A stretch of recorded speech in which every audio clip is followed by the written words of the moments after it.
Quand le serpent ancestral bondit hors de la marmite du plat d'or, Kofias bascule dans un enfer culinaire dont nul ne ressortira indemne. Préparez-vous, l'horreur ne fait que commencer. Restez jusqu'au bout, car cette vidéo est un voyage que vous ne voudrez pas rater. N'oubliez pas d'aimer, de commenter vos impressions, et de vous abonner pour ne rien manquer de nos prochaines histoires. Allons-y.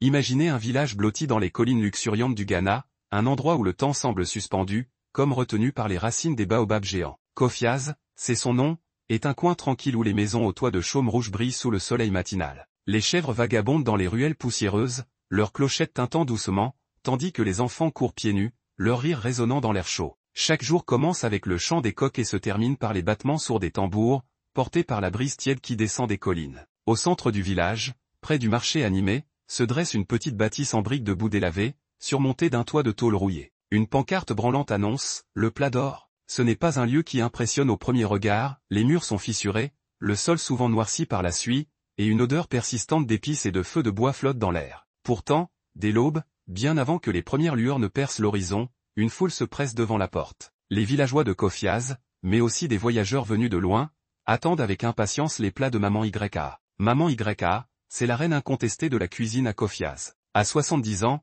ou peut-être plus, car personne n'a jamais osé lui demander son âge, elle est une figure légendaire. Sa peau sombre, plissée comme une étoffe ancienne, raconte des décennies de labeur. Ses cheveux gris, toujours dissimulés sous un foulard aux couleurs éclatantes, encadrent un visage où brillent des yeux perçants, plein d'une vitalité que l'âge n'a pas réussi à ternir. Son dos est légèrement courbé, fruit des longues heures passées à remuer des marmites sur des feux ouverts, mais ses mains sont une merveille. Calleuses, puissantes, elle danse au-dessus des plats comme si elle tissait des sortilèges. Les villageois les appellent « les mains d'or », et ils jurent que chaque bouchée qu'elle prépare est empreinte de magie. Son ragoût de poisson fumé, son bancu fermenté, son nkatankwang, une soupe aux arachides si riche qu'elle vous réchauffe l'âme, sont inégalables. Main d'or, cœur d'or, plat d'or, chantent les gens en savourant ses créations, les yeux mi-clos de plaisir. Mais dans ce village où tout semble idyllique, une ombre plane, un murmure que personne n'ose encore nommer. Au fil des années, quelque chose d'étrange commença à se produire à Kofias. Ce n'était pas flagrant au début, juste des petites plaintes, des soupirs étouffés entre deux gorgées de soupe.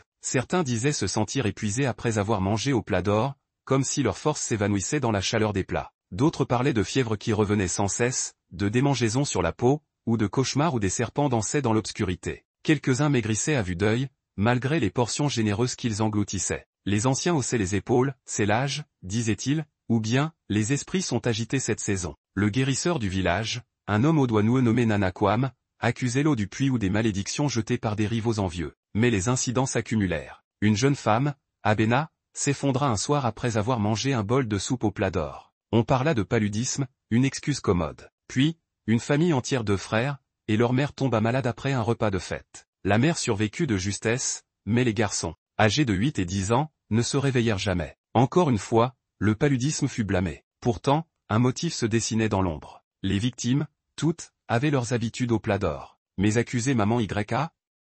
Impensable. Elle était la bienfaitrice du village, celle qui avait nourri les affamés pendant les sécheresses, qui avait cuisiné pour les naissances et pleuré avec les familles aux enterrements. Sa cuisine était un sanctuaire, et elle, une prêtresse intouchable. Adwo avait quitté Kofias 6 ans plus tôt, les yeux brillants d'ambition. À 25 ans, elle avait économisé chaque cédille gagné en travaillant aux côtés de Maman YA, rêvant d'ouvrir son propre restaurant dans la ville voisine de Nkaukau. Pendant 5 années, elle avait appris les secrets de la cuisine sous l'œil sévère de la vieille femme, moudre les épices jusqu'à ce qu'elles libèrent leur parfum, faire chanter les ragoûts dans des marmites noircies, capturer l'essence des plats traditionnels. Mais Adwo était curieuse, trop curieuse. « Maman, pourquoi ne nettoyez-vous jamais cette vieille marmite ?» demandait-elle, les sourcils froncés. « Tais-toi, petite. Cette marmite porte l'histoire de nos ancêtres. Chaque tâche est une bénédiction, » répondait Maman YA avec un sourire énigmatique. « Maman, pourquoi fredonnez-vous ces airs bizarres en cuisinant ?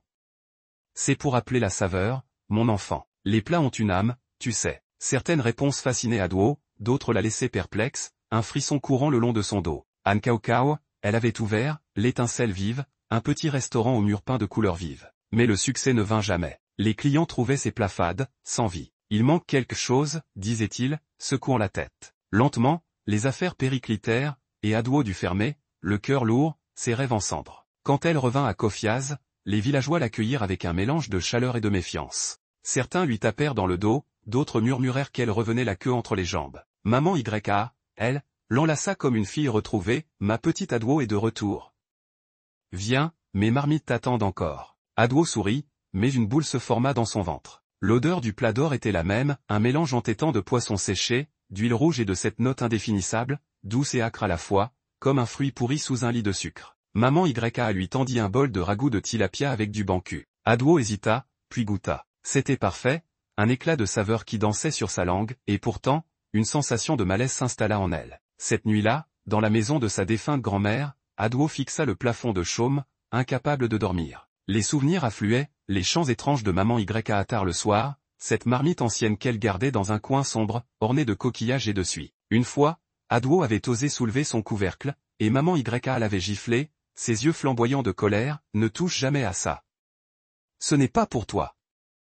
Les jours passèrent. Adwo errait dans le village, écoutant les murmures. Elle apprit les morts récentes, Abena, un vieil homme qui avait perdu ses mots avant de s'éteindre, une fillette retrouvée froide après un repas copieux. Personne ne faisait le lien à voix haute, mais Adwo, elle, osait. Debout près de la rivière, elle murmura, tout vient du plat d'or. Elle se sentit ridicule, mais l'idée s'enracina, refusant de partir. Après des semaines d'hésitation, Adwo rouvrit un petit restaurant à Nkaukau, l'étincelle vive, espérant repartir de zéro. Les murs étaient peints d'un jaune solaire, et l'arôme du poulet grillé et des plantains frits attirait les passants. Au début, les clients vinrent, curieux de goûter les plats d'une fille du village. Mais, les critiques fusèrent, trop fades, pas assez de cœur. On dirait qu'elle imite maman YA sans y arriver. Les assiettes revenaient à moitié pleines, et les chaises restaient vides. Adwo était perdue. Elle utilisait les meilleures épices, priait sur chaque plat comme maman YA le lui avait appris, mais rien n'y faisait. Une nuit, seule sur sa véranda, elle murmura au vent, « Qu'est-ce qui me manque ?»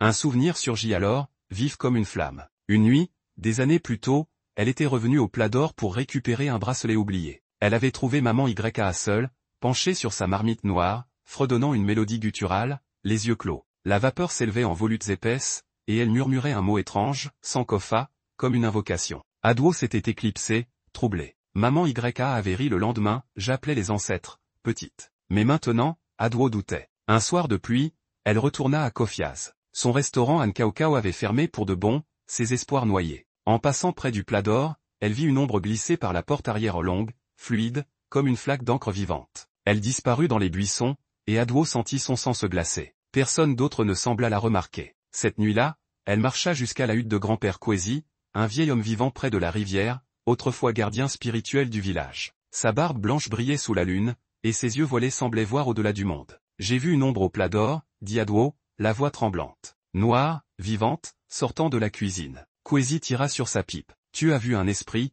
petite. Un esprit de cuisine. Adwo retint son souffle. C'est réel? Il hocha la tête. Plus réel que la pierre. Certains cuisiniers nourrissent plus que des ventres. Ils pactisent avec des forces anciennes. Cette marmite, elle a faim. Grand-père Kwesi tendit à Adwo un sachet de cuir noué de fil rouge et un pot d'argile rempli d'une poudre grise. Garde le sachet sur toi, il te protégera. Répands la poudre là où tu cuisines, l'esprit la fuira. Il ouvrit un livre ancien, montrant un serpent enroulé autour d'une marmite. C'est un Sankofa Nkien, un esprit de cuisine. Il donne la saveur, mais prend la vie en échange. Adwo rentra à Nkaukau, déterminée. Elle répandit la poudre dans son restaurant fermé, murmura une prière, et cuisina un simple ragoût. Le goût était différent, vivant, profond. Des passants s'arrêtèrent, attirés par l'odeur, et bientôt, les louanges fusèrent. Mais cette nuit-là, un rêve la hanta, maman YA, les yeux rougeoyants, un serpent autour du cou, sifflant, tu ne briseras pas mon pacte. Une morsure brûlante la réveilla, laissant une marque sombre sur son poignet. À Kofiaz, les plats du plat d'or devinrent amers, et les clients se détournèrent. Maman YA, furieuse, accusa Adwo de sorcellerie au marché. Tu as maudit mes marmites, hurla-t-elle. Adwo répondit calmement, si ta cuisine s'effrite, regarde en toi. La foule retint son souffle. Lors du festival annuel de Kofiaz, Adwo agit. Elle versa une poudre de vérité dans le feu du plat d'or. Une fumée bleue s'éleva, révélant un serpent colossal aux écailles luisantes. Les villageois hurlèrent, voyant les visages des morts dans la brume. Maman YA entra, tenta de calmer l'esprit, mais il se retourna contre elle, la consumant dans un cri. Son corps s'effondra en poussière, et le serpent s'évanouit. Le plat d'or fut détruit, remplacé par un jardin. Adwo ouvrit, la flamme pure, enseignant une cuisine honnête. Grand-père Kwesi lui offrit un livre d'ancêtres, et Kofiaz retrouva la paix. La légende de maman YA devint un conte, et la vérité, la plus forte des épices. Et voilà. Qu'en pensez-vous? Restez jusqu'à la fin pour ne rien rater, et à bientôt pour une nouvelle histoire.